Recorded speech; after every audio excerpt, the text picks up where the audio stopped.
Nazi ने इसको sir से पांव तक देखा। तमेरी हसन का शायद सुल्तान सलाउद्दीन अयूबी पर असर ना हो तो अपनी ज़बान इस्तेमाल करना, वो सबक भूलना ने जो मैं इतने दिनों से तुम्हें पढ़ा रहे, और ये भी ना भूलना कि इसके पास जाकर इसकी लौंडी ना बन जाना, अंजीर का वो फूल बन जाना जो दरहुद की छूटी पर नजर आता है, मगर दरहुद पर चढ़ कर देखो तो गाय।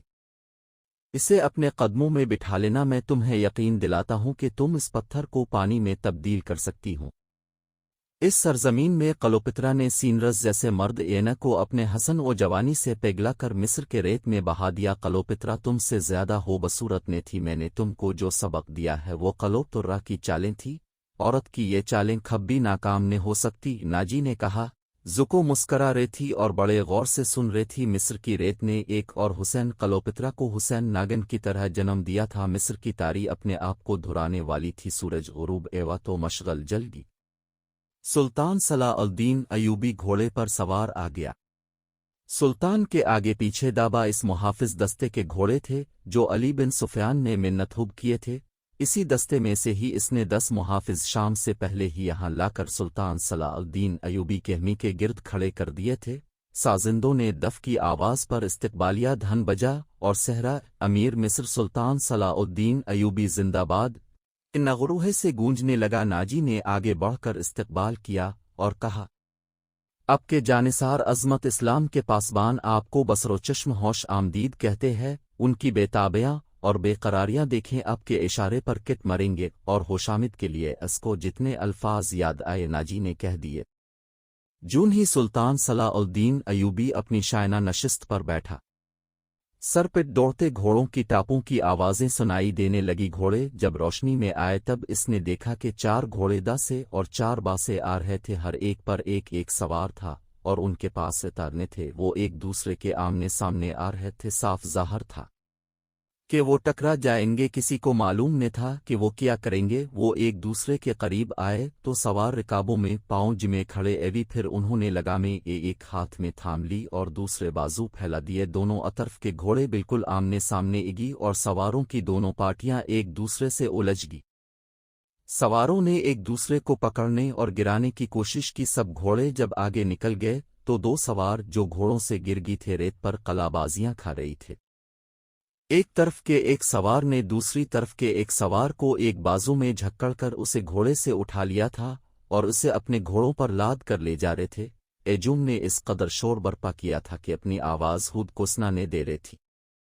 ये सौज अंधेरे में गायब एवी तो दोनों अतरफ से और 4-4 गेवड़ सवार आए और मुकाबला एवा। इस तरह 8 मुकाबले एवी और उसके बाद शुतर सवार आए। फिर गेवड़ सवारों और शुतर सवारों ने कई करतब दुख। इसके बाद तेग जनी और बगैर एतारोहे के लड़ाके मज़ायरे एवी जिनमैन कई एक सपाही जहम एवी। सुल्तान सलाउद्दीन अयूबी शुजात और बहादुरी के इन मुकाबलों में जज्ब होकर रह गया था।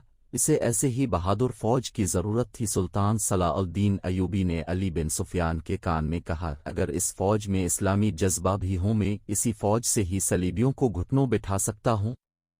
अली बिन सुफियान ने वे मशवरा दिया जो उसने पहले दिया था। अगर नाजी से कमान ली जाए तो जज्बा भी पैदा किया जा सकता है।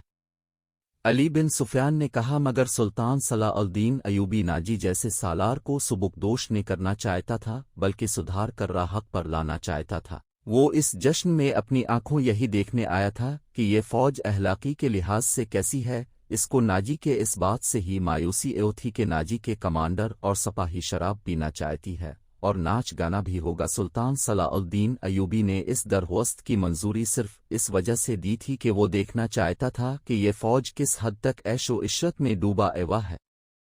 बहादुरी शुजात शाय सवारी तेग जनी तलवार जनी में तो ये फौज जंगी मैार पर पूरा उतरता था। लेकिन मगर खाने का वक्त आया तो ये फौज बदतमीजियों बलानोशों और एनिगामा परवर लोगों का एजूम बन गई। खाने का इंतज़ाम विस्गो अरीज मैदान में किया गया था और उनसे ज़रा दौर सुल्तान सलाउद्दीन अयूबी और दीगर मुहिमानून के खाने का इंतज़ाम किया गया था। सिनुक्कड़वन सालम दुम्बे और बकरे ऊँटों की सालम रानी और एजारून मुर्ग रोस्ट किए गए थे। दीगर लवाजमात का कभी शुमार न था और सपाइयों के सामने शराब के छोटे छोटे मशकीज़े और सुराहियाँ रख दी गई थी। سپاہی کھانے اور شراب پر ٹوٹ پڑے اور غٹاغٹ شراب چڑھانے لگے اور مرکائرہ ہونے لگی۔ سلطان صلاح الدین ایوبی یہ منظر دیکھ رہے تھا اور خاموش تھا، اس کے چہرے پر کبھی تاثر نہ تھا جو یہ ظاہر کرتا کہ وہ کیا سوچ رہے ہے۔ اس نے ناجی سے صرف اتنا کہا، 50,000 فوج میں اپنے یہ آدمی کس طرح منتخب کیا یہ آپ کے بدترین سپاہی ہے نے امیر مصر، یہ 2,000 عسکری میرے بہترین سپاہی ہے۔ اپنے ان کے مظاہرے دیکھے، ان کی بہادری دیکھی ہے، میدان جنگ میں جس جانبازی کا مظاہرہ کریں گے وہ آپ کی حیران کر دے گی۔ اب ان کی بدتمیزی کو نہ دکھیں، یہ آپ کے اشارے پر جانے قربان کر دیں گے۔ میں انہیں کھبی چھٹی دے دیا کرتا ہوں کہ مرنے سے پہلے دنیا کے رنگ و بو کا پورا مزہ اٹھا لیں، ناجی نے غلامانہ لہجے میں کہا۔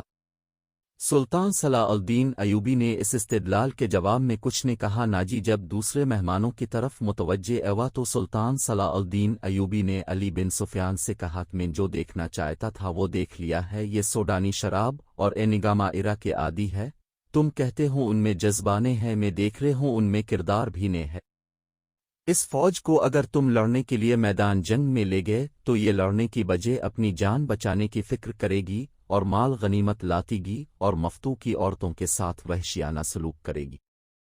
اس کا علاج یہ ہے کہ اپنے جو فوج مصر کے مختلف فتوحے سے بھرتی کی ہے اس کو ناجی کے 50,000 فوج میں مدغم کر لیں۔ برے سپاہی اچھے سپاہیوں کے ساتھ مل کر اپنی عادتیں بدل دیا کرتے ہیں، علی بن سفیان نے کہا۔ سلطان صلاح الدین ایوبی مسکرایا اور کہا، تم یقیناً میرے دل کا راز جانتے ہو، میرا منصوبہ یہی ہے جو میں ابھی تمہیں نے بتانا چاہ رہا تھا، تم اس کا ذکر کسی سے نہ کرنا۔ علی بن سفیان میں یہی وصف تھی کہ وہ دوسرے کے دل کا راز جان لیتا تھا اور غیر معمولی طور پر ذہین تھا۔ وہ کچھ اور کہنے ہی لگا تھا کہ ان کے سامنے مشغل روشن زمین پر بیش قیمت کالے بچھے ایوی تھے، شہنا اور سارنگ کا ایسا میٹھا نغمہ ابھرا کہ مہمانوں پر سناٹا چھا گیا۔ ایک طرف سے ناچنے والیوں کی قطار نمودار 20 لڑکیاں ایسے باریک اور نفیس لباس میں چلی آ رہی تھی کہ ان کے جسموں کا انگ انگ نظر ارے تھا۔ ہر ایک کا لباس باریک چغا سا تھا جو شانوں سین ٹھنوہے تک تھا، ان کے بال کھولے ایوی تھے اور اسی ریشم کا حصہ نظر آ رہے تھے جس کا انہوں نے لباس پہنا ایوا تھا صحرا کی ایلک ایوا سے، اور لڑکیوں کی کے چال سے یہ ڈھیلا ڈھالا لباس ایلتا تھا تو یوں لگتا تھا جیسے پھولدار پوڈون کی ڈالیاں ایوا میں تیرتی آ رہی ہوں۔ ہر ایک کے لباس کا رنگ جدا تھا، ہر ایک کی شکل و صورت ایک دوسرے سے مختلف تھی، لیکن حس جسم کی جھلک میں ساری ایک ہی جیسی تھی۔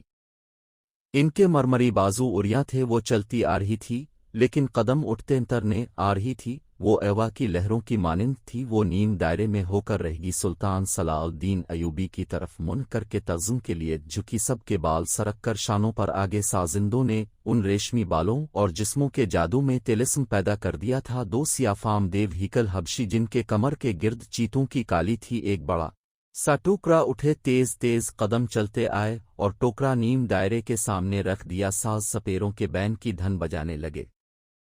حبشی مست سانڈوں کی طرح پھنکارتے ایوی غائب ایوی ٹوکری میں سے ایک بڑی کلی اٹھی اور پھول کی طرح کھل گئے۔ اس پھول میں سے ایک لڑکی کا چہرہ نمودار ایوا اور پھر وہ اوپر کو ٹھنے لگی، یوں لگنے لگا جیسے یہ سرا بادلوں میں ایک چاند نکل رہے ہوں۔ یہ لڑکی اس دنیا کی معلوم نے ہوتی تھی، اس کی مسکراہٹ بھی عارضی نے تھی، اس کے آنکھوں کی چمک بھی مصر کی کیسی لڑکی کے آنکھوں کی چمک نے لگتی تھی۔ اور جب لڑکی نے پیولا کی چوڑی پتیوں میں سے باہر قدم رکھا تو اس کے جسم کی لچک نے تماشوہے کو مسحور کر دیا۔ علی بن سفیان نے سلطان صلاح الدین ایوبی کی طرف دیکھا، اس کے ہونٹوں پر مسکراہٹ۔ سلطان صلاح الدین ایوبی نے اس کے کانوں میں کہا، علی، مجھے توقع نہ تھی کہ یہ اتنی خوبصورت ہوگی۔